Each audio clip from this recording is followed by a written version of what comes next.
오늘 하나님께서 저희들에게 주신 말씀은 요나서 3장 1절에서 4절까지입니다. 여호와의 말씀이 두 번째 요나에게 임하니라. 이르시되 일어나 저 큰 성읍 니느웨로 가서 내가 내게 명한 바를 그들에게 선포하라 하신지라. 요나가 여호와의 말씀대로 일어나서 느느웨로 가니라. 느느웨는 극히 큰 성읍이므로 3일 길이라. 요나가 그 성에 들어가며 곧 하루길을 행하며 외쳐 가로되 40일이 지나면 느느웨가 무너지리라 하였더니. 아멘. 오늘 우리 드리는 예배 하나님이 임재하시고 영광 받으시리라 믿습니다. 최근에 어느 분과 만나서 참 장시간 대화를 나눈 적이 있습니다.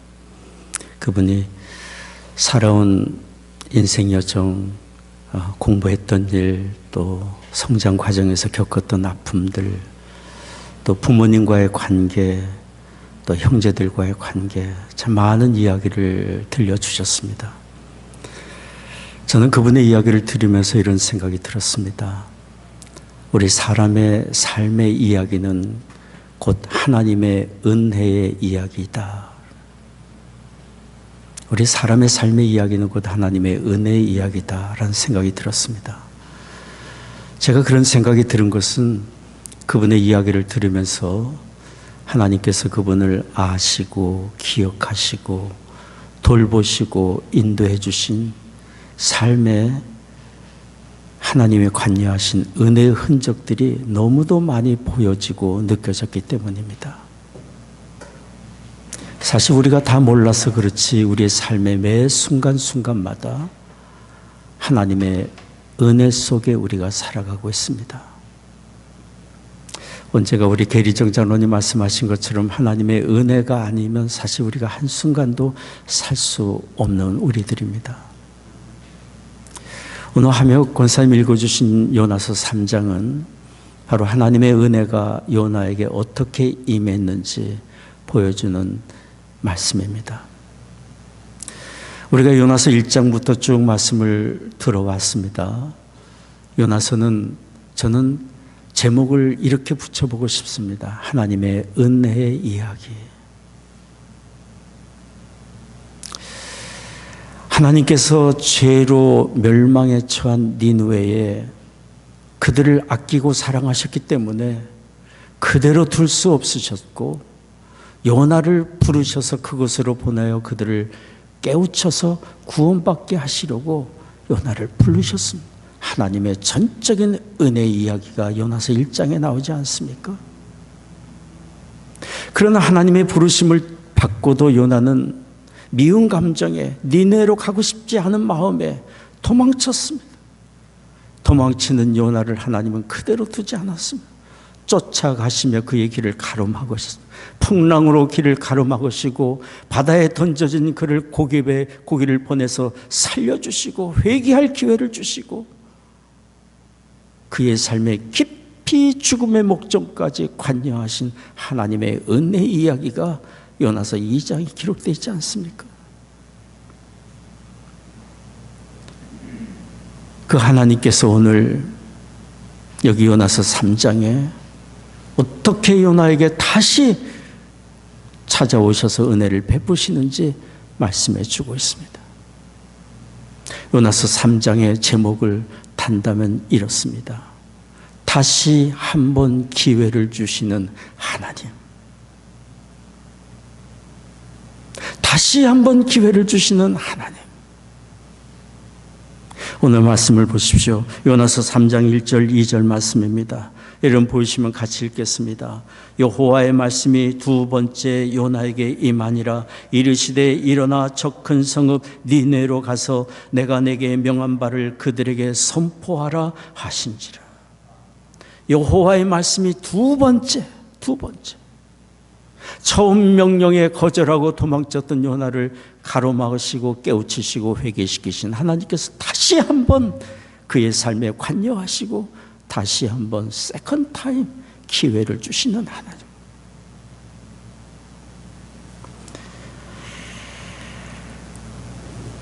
요나는 고기 뱃속에서 구출을 받은 후에 고향으로 내려가 쉬고 있었던 것 같습니다. 두 가지의 마음. 고기 뱃속에 3일 동안 갇혀 있었으니 죽음의 공포가 그에게 얼마나 컸겠습니까? 막다른 길에서 그가 할 일은 하나님 앞에 용서를 구하는 길밖에, 회개하는 시간밖에 그에게는 요구된 것이 없었을 거예요. 하나님의 은혜로 고기가 바닷속도 아니고 육지로, 안전한 육지로 그를 토해내게 함으로 살려주신 그 하나님의 은혜를 생각하며 안심을 얻고 하나님의 은혜에 감사하는 마음이 그에게 있었을 거예요. 또 하나 그의 마음에는 심한 수치심과 죄책감과 낙심이 있었을 거예요. 내가 선지자인데 도망치다니, 주의 말씀을 듣고도 도망치다니, 그러다가 죽을 고비에 이처럼 간신히 살아났으니 자기의 모습을 바라보며 낙심과 좌절의 절망 감정, 수치심, 죄책감에 그는 빠져 있었을 거예요. 그런 그에게 하나님의 말씀하는 거예요. 일어나라.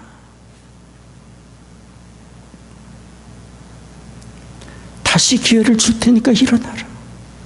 일어나 내가 너에게 명하는 대로 니네로 가서 그들에게 내가 너에게 말한 대로 선포하라.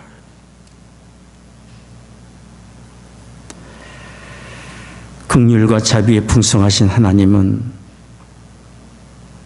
우리의 약함을 아시고 약점을 아시고 부족함을 아신 하나님께서 잘못을 뉘우치고 하나님 앞에 회개할 때 우리를 품어주시고 받아주시며 용서하시고 새로운 삶의 기회를 다시 한번 얻게 해주십니다.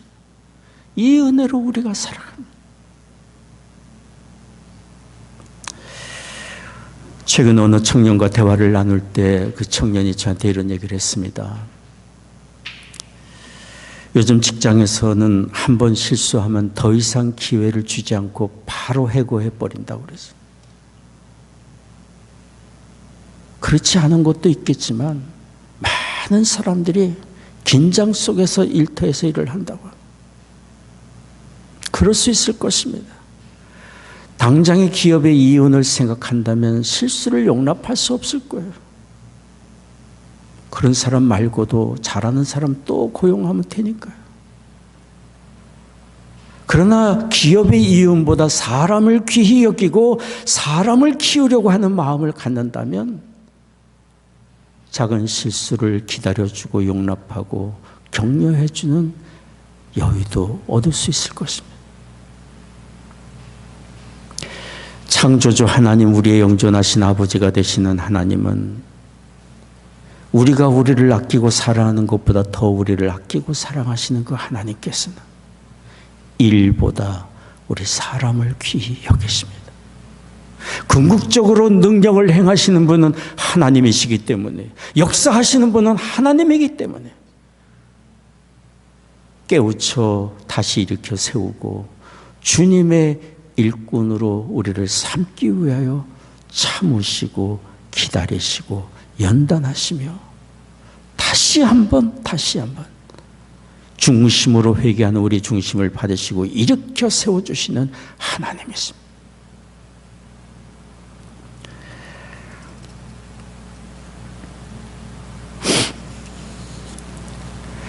(1906년) 영국 웨일스에 있었던 회개운동의 상황이 있습니다. 1906년에 있었던 이런 회개운동은 웨일스 지역만 아니라 영국 전역에 번져갔고 미국과 캐나다, 유럽과 아시아권 사방으로 회개운동이 확산되었습니다. 우리 한국까지 그 부흥운동, 회개운동의 여파가 확산되었습니다. 1907년 한국의 대부흥의 역사에 그 영향이 미치게 된 것입니다.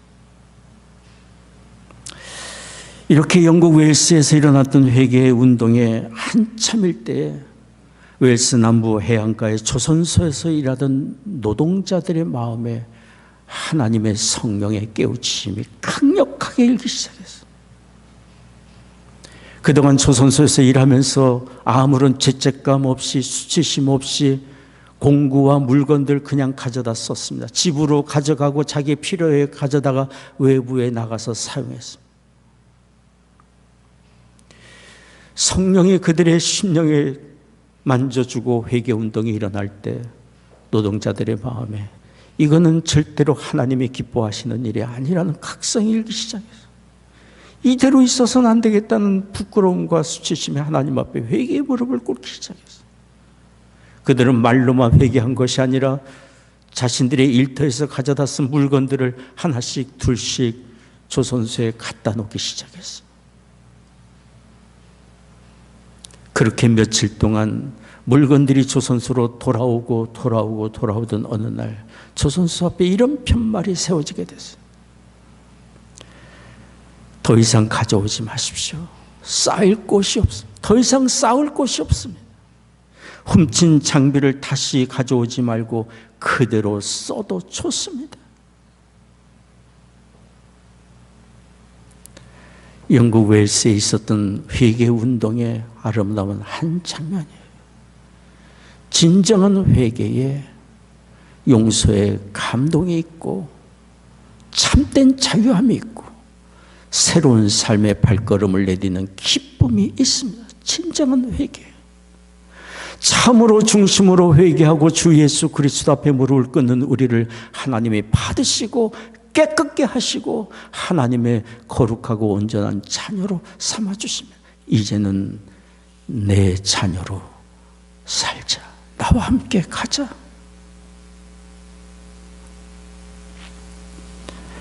우리는 하나님께서 이처럼 우리의 삶을 새롭게 하시고 매 순간마다 우리의 허물을 받으시고 회개하는 우리를 받으시고 다시금 일으켜 세워주시는 하나님의 은혜의 아멘으로 받아들일 수 있는 우리가 되어야 합니다.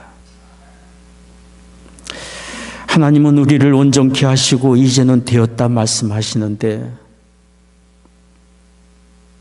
우리가 여전히 우리의 옛날의 과거의 잘못과 허물을 붙들고 우리 스스로 정죄하고 낙심과 죄책감에 빠져 있다면 이것은 하나님의 뜻이 아니죠. 교활한 마귀는 하나님께서 용서하신 우리의 죄목을 가지고 붙들고 늘어지며 계속해서 우리의 심령에 고발하고 있습니다. 그랬지. 내가 그런데 뭐가 잘났다고. 우리는 교활한 마귀의 소리가 아니라 우리의 약한 양심의 소리가 아니라 하나님의 말씀에 귀를 기울여야 합니다. 갈보리 산상의 예수 그리스도의 보혈의 은혜를 바라봐야 합니다.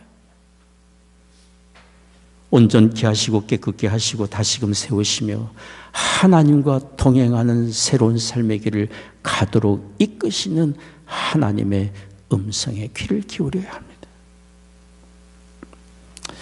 해결되지 않은 죄책감이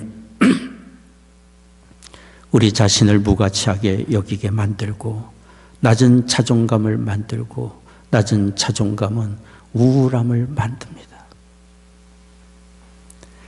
자존감이라는 것은 자아 존중감의 약자 아닙니까?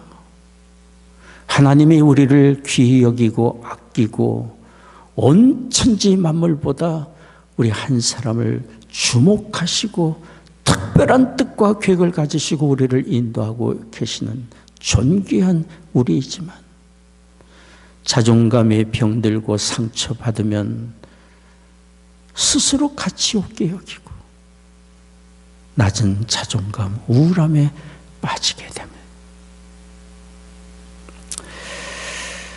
세계적인 우울증의 권위자인 아치폴드 하트라는 임상심리학자는 사람의 연령이나 우울증의 형태와 관계없이 모든 우울증은 자존감에 심한 영향력을 끼친다.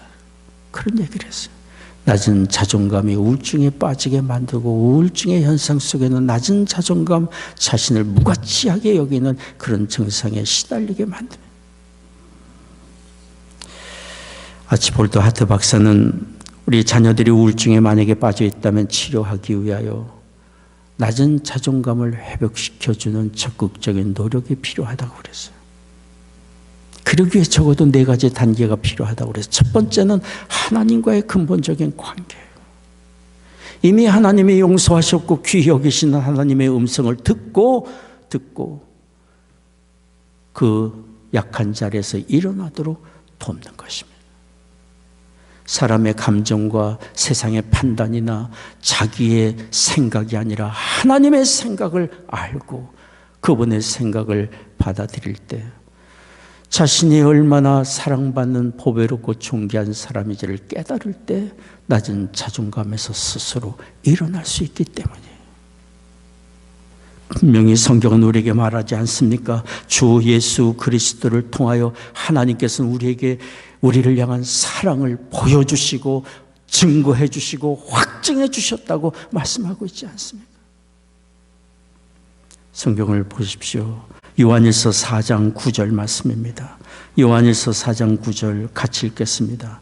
하나님의 사랑이 우리에게 이렇게 나타난 바 되었으니 하나님이 자기의 독생자를 세상에 보내심은 저로 말미암아 우리를 살리려 하심이라.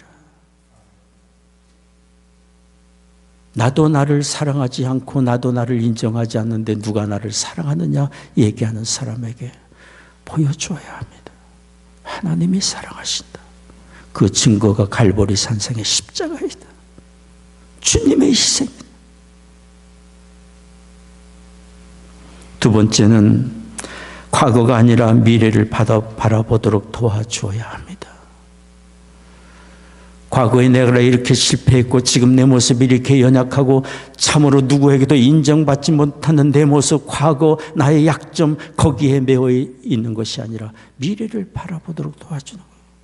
실패했을지라도 그 순간 하나님이 함께 하셨고 하나님의 뜻하신 계획 속에 새로운 주의 인도하심이 우리에게 있음을 일깨워주는 것입니다. 우리의 힘과 노력만으로 이 세상 절대로 사는 것 아니기 때문에 구원하신 그 하나님께서 홀로 이 세상에 혼자 살아보라고 고아처럼 우리를 내버려 두는 것이 아니기 때문에 택하신 하나님께서 부모가 자녀를 돌보듯 더 가까이 우리와 함께 하시며 지키시고 돌보시고 한 걸음 한 걸음 선한 길 인도하고 계시기 때문에 결과는 좋기 때문에 과거의 경험에 매여 있지 말고 미래를 바라보며 하나님의 인도하심을 바라보도록 도와줘야 합니다. 그러기 위해서는 일하고 계시는 하나님의 말씀을 가까이 하도록 격려해 주는 것입니다. 로마서 8장 28절 말씀입니다. 우리가 알거니와 하나님을 사랑하는 자 곧 그 뜻대로 부르심을 입은 자들에게는 모든 것이 합력하여 선을 이루느니라. 결과가 좋기 때문에 미래를 바라봐야 합니다. 긍정의 마음으로. 우리가 신년 들어서 계속해서 읽고 있는 말씀입니다. 에레미야 29장 11절 말씀입니다. 여러분 보이시면 같이 읽겠습니다. 나 여호와가 말하노라 너희를 향한 나의 생각은 내가 하나니 재앙이 아니라고 평안이요 너희 장래에 소망을 주려 하는 생각이라.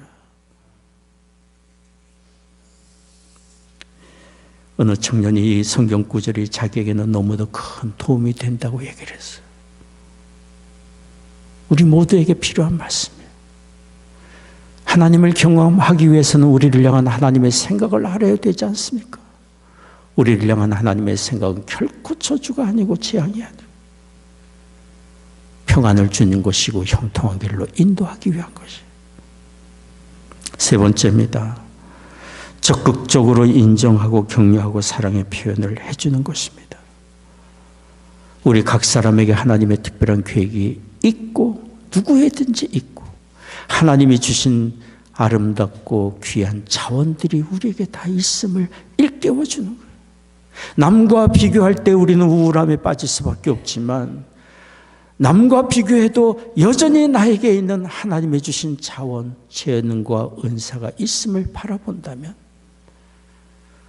뛰어난 사람 앞에서도 소신껏 우리에게 주신 자원을 우리는 활용할 수 있을 것입니다. 하트 박사는 부모가 자녀들에게 해줄 수 있는 일 중에서 인정과 격려와 사랑의 표현이 가득 담긴 편지를 보내주는 것 참 부모가 할 수 있는 귀한 일이라고 얘기를 했습니다. 그 이유는 그분이 아는 분 중 한 분이 항상 주머니에 넣고 다니는 편지가 있다고 얘기를 했어요. 편지가 너덜너덜해진 상황에도 그 편지를, 성인이 되고서도 그 편지를 버리지 않고 다니고 있다고 그랬어요. 그것은 부모님의 편지였어요.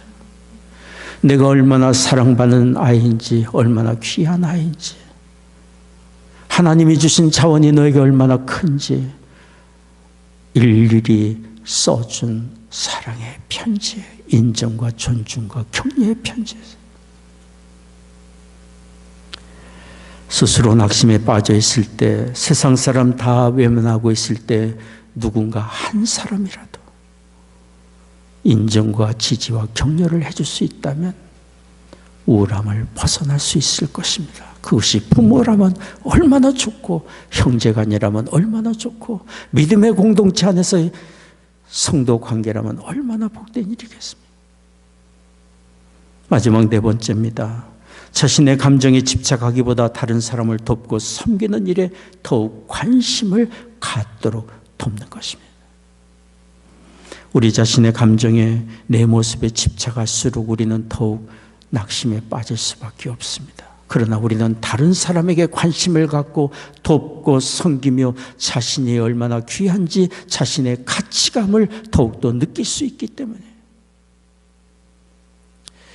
성경은 예수 그리스도 안에서 거듭나 하나님의 자녀가 되고 이제는 가야 할 길이 분명히 정해진 천성을 향해 가는 성도들이 어떻게 살아야 할지 삶의 길을 분명히 보여주었어요. 그것은 더 이상 우리 자신에게 집착하거나 우리 자신을 위하여 사는 것이 아니라 우리를 위해 죽으시고 다시 사신 그리스도를 위하여 살고 그리스도를 섬기듯 다른 사람을 섬기며 사는 것이 새로운 삶의 길임을 깨우쳐주고 있습니다. 고린도후서 5장 15절 말씀입니다. 여러분 같이 한번 읽겠습니다.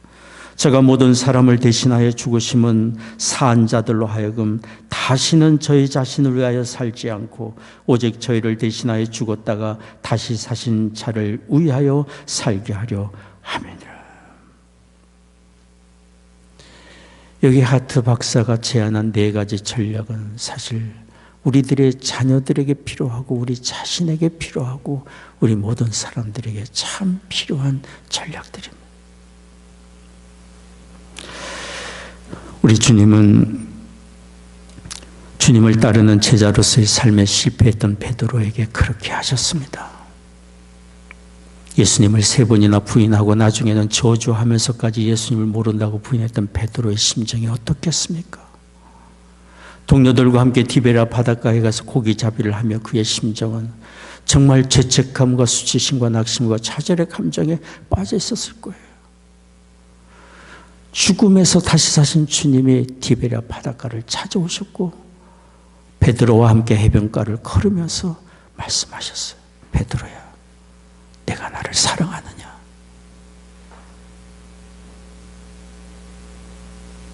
주님은 베드로의 잘못을 지적하거나 정죄하거나 책망하지 않았어요.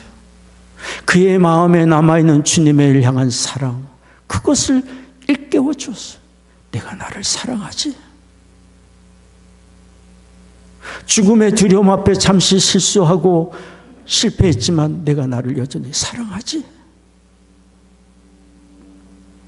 주님은 베드로에게 3번이나 사랑하느냐 물으시고, 그렇습니다 주님, 제가 주를 사랑하는지 주께서 아십니다. 대답하는 베드로에게 3번이나 부탁하셨어요. 내 양을 돌보아 달라. 내가 나를 사랑하면 사랑하는 마음으로 나를 섬기듯 내 양을 돌보아 달라. 실패와 낙심과 죄책감에 빠지는 베드로에게 우리 주님께서는 그가 여전히 하나님께 사랑받는 존귀한 사람임을 일깨워 주었고, 주님을 향한 사랑의 마음을 다시금 불붙여주며 일어나 나와 함께 주의 일 하자고 이렇게 세워주었어요. 내 양을 돌보아 달라. 실패한 베드로에게 찾아오셔서 주님의 거룩한 일, 새로운 삶의 길로 인도하신 우리 주님, 실패한 요나에게 일어나 다시 니느웨로 가라고 말씀하신 하나님께서는 지금도 우리에게 찾아오셔서 말씀합니다. 일어나 나와 함께 가자. 일어나자. 예레미야 15장 19절 말씀입니다. 여러분 보이시면 같이 읽겠습니다. 여호와께서 이같이 말씀하시되 내가 만일 돌아오면 내가 너를 다시 이끌어서 내 앞에 세울 것이며 내가 만일 돌아오면 겸손히 낮아져 회개하고 내 앞에 돌아오면 내가 너를 다시 일으켜 세워 내 앞에 존귀한 자로 세울 것이다. 이것이 우리를 향하신 하나님의 마음이고 생각이고 계획입니다. 두 번째 기회를 주시는 하나님의 이 은혜가 우리에게 있기를 원합니다. 그런데 우리를 용서하시고 새로운 삶의 기회를 주시고 우리의 길을 인도하시는 하나님, 그 은혜를 우리가 받아들이기 위해서 필요한 것이 있습니다. 그것은 주의 부르심에 순종하는 것입니다. 순종하는 것입니다. 믿음으로 순종하는 것입니다. 여기 요나가 자신을 하나님의 은혜의 도구로 다시 부르시는 하나님의 그 은혜를 받아들이기 위해서 그에게 필요했던 것은 하나님께서 다시 니느웨로 가라고 하시는 그 말씀에 순종하는 것이 그에게 필요했어요. 감사하게도 요나는 두 번째 임한 하나님의 부르심에 응답했어요. 여기 요나서 3장 3절 말씀입니다. 요나가 여호와의 말씀대로 일어나서 니느웨로 가니라. 일어나 니느웨로 가니라.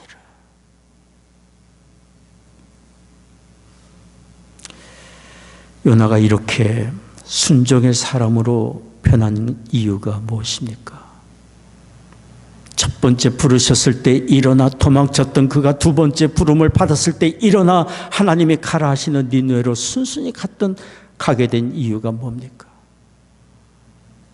고난이 그를 바꾸었습니다. 삶의 극심한 시련이 그를 변화시켰어요. 거센 풍랑에 직면하고 바닷속에 던져지고 바로 너지 죄라는 제목이 사람들 앞에 드러나고 고기 뱃속에 3일 동안 죽음과 절망 속에 고통 속에 있었던 경험이 그로 하여금 낮아져 하나님의 말씀 앞에 어린아이처럼 순종하는 순종의 사람으로 만들게 된 거죠. 그러니 요나에게 임했던 고난은 거센 풍랑과 죽음의 공포와 위협들은 그에게 정말 유익한 것들이었어요. 성경을 보십시오. 시편 119편 67절 68절입니다. 같이 읽겠습니다. 고난 당하기 전에는 내가 그릇 행하였더니 이제는 주의 말씀을 지키나이다. 주는 선하사 선을 행하시오니 주의 율례로 나를 가르치소서.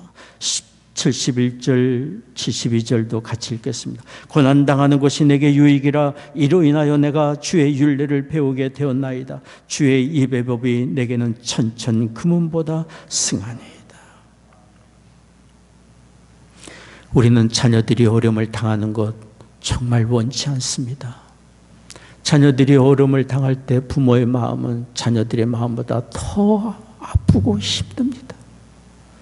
우리 영존하신 하나님 아버지께서 어찌 안 그러겠습니까? 그럼에도 불구하고 때로 고난을 허용하시는 것은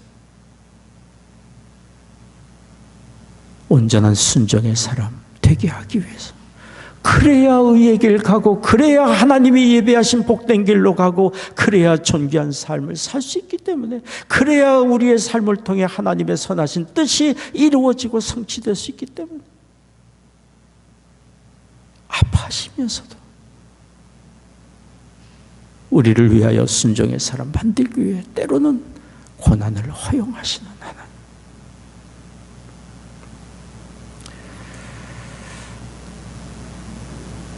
우리는 매 순간 생각해야 합니다. 기도할 때마다 생각해야 합니다. 하나님 말씀 읽을 때마다 생각해야 합니다. 과연 나의 생각과 행실과 나의 삶의 모든 길이 하나님의 말씀대로 살고 있는지, 주의 말씀을 쫓아 순종하며 살고 있는지 우리 자신을 매 순간 돌이켜봐야 합니다.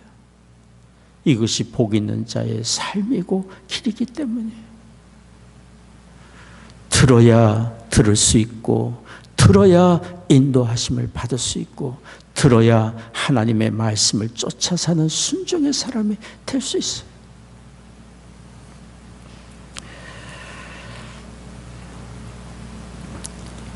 언젠가 한여름 온도가 100도를 웃돌던 때였습니다. 아내가 저희 집 베란다에 커다란 화분에 각각 종류별로 꽃들을 심어놓은 커다란 화분이 있었는데요. 그 폭염 속에서도 꽃들이 활짝 웃으며 싱싱하게 참 곱고 아름답게 잘 피어 있었습니다. 너무도 놀랐습니다. 이렇게 무더위에 꽃들이 이렇게 싱싱하게 잘 자라다. 그런데 제가 가까이 가서 감탄하면서 보던 중에 한 가지를 발견했어요. 아름답게 피어나고 있는 향기로운 꽃들 사이에 시들거나 아예 줄기에서 떨어져 버린 꽃들이 있었고, 줄기들이 아예 메말라 있는 것이 눈에 보였어요. 필경 뿌리를 제대로 내리지 못한 것이라는 생각이 들었어요. 같은 화분, 같은 토양, 같은 환경 속에 있었지만 뿌리 깊지 못한 줄기는 시들고 메말라 버려요. 처음에는 비슷하고 괜찮은 것 같아도 시간이 가니까 폭염 앞에서 견디지를 못해요. 그러나 뿌리 깊은 줄기는 활짝 꽃을 피고 폭염 속에서도 아름다운 모습 자태를 드러내서 하나님의 말씀을 사모하며 그 말씀을 사랑하며 그 말씀을 순종하며 사는 사람의 삶이 그와 같습니다. 여러분 너무도 잘 아는 말씀인데요. 시편 1편 1절에 3절까지 말씀 같이 읽겠습니다. 복 있는 사람은 악인의 꾀를 쫓지 아니하며 죄인의 길에 서지 아니하며 오만한 자의 자리에 앉지 아니하고 오직 여호와의 율법을 즐거워하여 그 율법을 주야로 묵상하는 자로다. 저는 시냇가에 심은 나무가 시절을 쫓아 과실을 맺으며 그 잎사귀가 마르지 아니함 같으니 그 행사가 다 형통하리로다. 우리가 주의 말씀을 쫓아 산다면 우리의 삶의 이런 형통함이 당연히 자연스럽게 반드시 있게 될 것입니다. 우리가 주의 말씀을 쫓아 살 때, 순종의 사람으로 살 때 우리의 삶이 변하고 성장하고 발전할 뿐 아니라 우리를 통하여 다른 사람이 큰 유익을 얻습니다. 우리를 통해 자녀들이 은혜를 얻고 가족이 복을 받고 일터의 모든 동료들이 우리를 통해 영향력을 받고 세상이 우리를 통해 은혜를 받습니다. 그러니 한 사람이 주의 말씀을 쫓아 사는 순종의 삶이 얼마나 중요한 일입니까?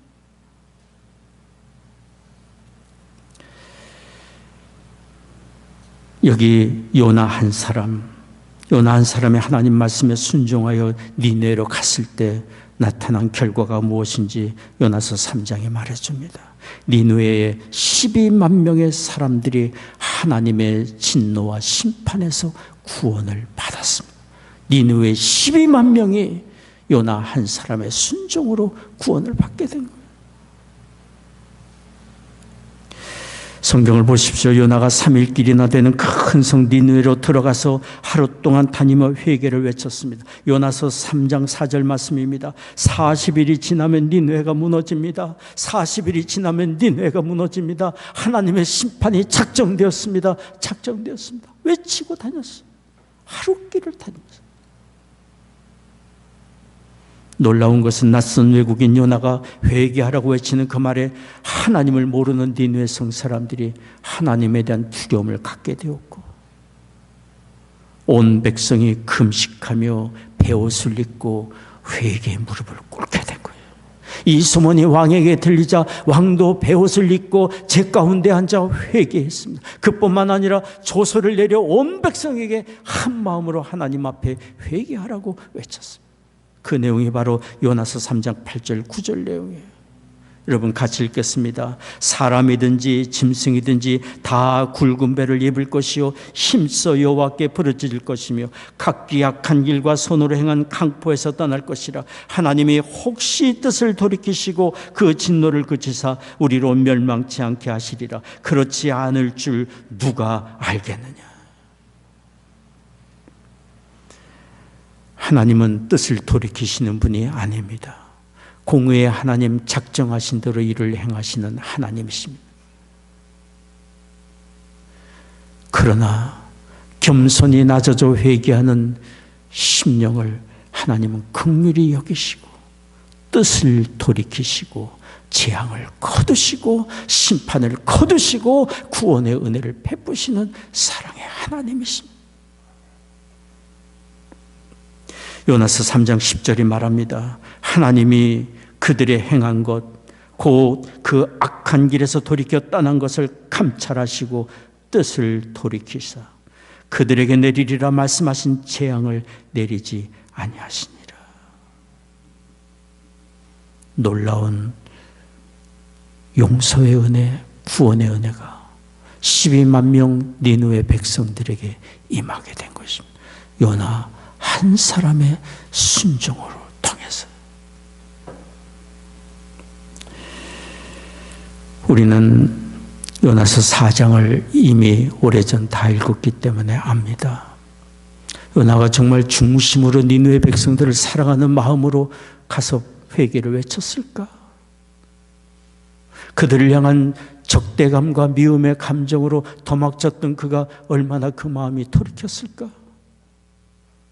우리는 다 알 수 없습니다. 하나님만이 요나의 마음을 아실 겁니다. 그의 속중심이 어떻든지 두 번째 부르시는 하나님의 부르심에 응답하여 가서 증거했습니다. 3일길이나 되는 도성 다 다니지 않았습니다. 하루길밖에 가지 않았습니다. 요나의 메시지가 얼마나 진정성이 있었고 탁월했는지 우리는 모릅니다. 그러나 12만 명 니느웨 백성이 회개하고 제 가운데 앉아 하나님의 긍휼과 자비를 구하는 놀라운 역사가 일어난 것입니다. 하나님이 행하신 거예요. 하나님이 행하신 거예요.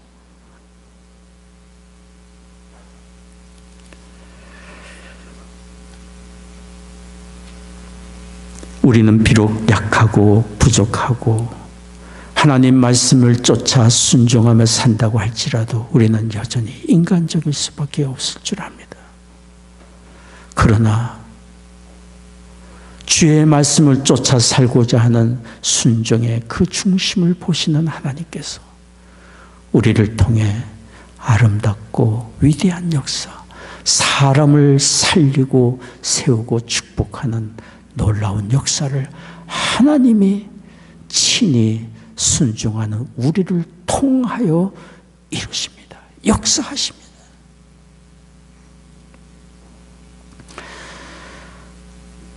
우리는 생각하기를 원합니다. 하나님의 말씀에 순종하여 요나가 니느웨로 갔다면 우리가 주의 부르심 앞에 순종하여 가야 할 우리의 니느웨는 어디입니까? 요나가 그 마음의 적대감을 내려놓고 미움의 감정을 다스리며 혹 자기의 정리되지 않은 감정이 있다 할지라도 주의 말씀이 그러니까 찾아가서 구원의 복음을 전한 니느웨가 있었는데 우리가 찾아갈 니느웨는 어디입니까? 누구입니까? 우리는 생각해야 합니다. 니느웨를 그 옛날 부르신 하나님께서 니느웨로 가라고 요나를 부르신 하나님께서는 지금도 우리를 부르셔서 우리를 통하여 누군가를 만나게 하기를 원하시고 누군가에게 하나님의 용서와 구원의 은혜를 전하기를 하나님이 원하고 계심을 우리는 기억해야 합니다. 구원의 복음을 전할 뿐 아니라 우리를 향한 하나님의 긍휼과 자비와 사랑의 은혜를 전해줄 이웃이 니느웨가 우리에게는 있을 것입니다. 먼 곳일 수도 있고 가까운 곳일 수 있습니다. 우리의 가정에 자녀일 수 있고 부모님일 수 있고 형제 자매가 될 수 있고 일터의 동료가 될 수 있습니다. 중요한 것은 어디로 가느냐 이전에 우리의 중심입니다. 하나님의 부르심 앞에 기꺼이 예하는 순종의 마음. 그런 마음만 있다면 가야 할 곳이 보일 것이고 우리가 무슨 일을 어떻게 해야 할지 알 수 있게 될 것입니다. 한 달여 전에 우리 이곳 시카고에 있는 트리니티 신학교로부터 편지를 받은 것을 여러분에게 알린 적이 있습니다. 케냐에서 오신 스테판이란 목사님이 어려운 가정 형편에 가족은 다 케냐에 있고 혼자 와서 공부를 하는데 이것저것 아르바이트를 해도 생활비, 학비 마련에게 너무도 부족한 상황인데 도와줄 수 있느냐고.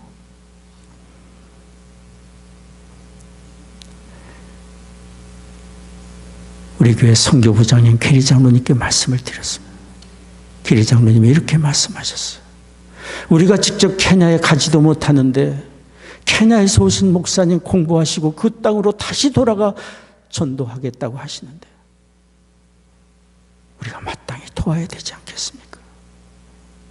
다른 장로님들이 다 동의해 주셨는데 오랜 시간 걸리지 않았어요. 그래서 전부를 트리니티 신학교에 보냈습니다. 신학교에서 매칭해 주셔서 2,000불을 스테판 목사님에게 전달이 되었습니다. 일주일 전입니다. 예배를 마치고 친교 시간에 세 분 장로님들과 다시 또 이야기를 나누게 됐어요. 선교지 후원 문제입니다. 조지아 공화국의 선교지 후원 문제였어요. 역시 동일한 이야기가 나왔습니다. 하나님의 뜻과 명령은 선교이고 교회의 사명의 전도와 선교인데 마땅히 우리가 도와야 되지 않겠습니까? 오래 걸리지 않았어요. 저는 한 달여 동안에 이런 일들로 인해서 함께 장로님과 대화를 나누면서 얼마나 마음이 기쁘고 감사했는지 몰라요. 하나님의 명령에 순종하고자 하는 마음이 우리에게 있다면 생각은 지극히 단순해집니다. 하면 되는. 순종의 마음이 우리에게 갈 곳을 밝혀주고 해야 할 일을 우리에게 밝혀줍니다. 우리가 무엇을 하며 살든지 항상 기억하고 항상 그 뜻을 이루기 위하여 기도하며 우리 자신을 드리며 헌신해야 될 중요한 일은 지상명령이에요. 지상명령. 여러분 마태복음 28장 19절 20절 너무도 잘 아는 말씀인데요. 같이 읽겠습니다. 그러므로 너희는 가서 모든 족속으로 제자를 삼아 아버지와 아들과 성령의 이름으로 세례를 주고 내가 너희에게 분부한 모든 것을 가르쳐 지키게 하라. 볼지어다 내가 세상 끝날까지 너희와 항상 함께 있으리라 하시니라.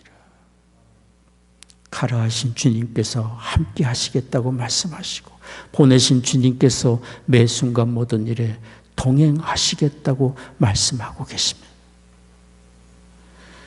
요나의 인간적이고 약한 메시지 전달에도 하나님이 큰 역사를 일으켜서 12만 명이 구원받게 하신 것처럼 마태복음 28장의 주의 말씀에 우리가 아멘하고 순종한다면 우리를 통해서도 하나님께서 친히 역사하시고 사람을 살리고 축복하시는 아름다운 역사들이 우리에게 일어나리라 믿습니다.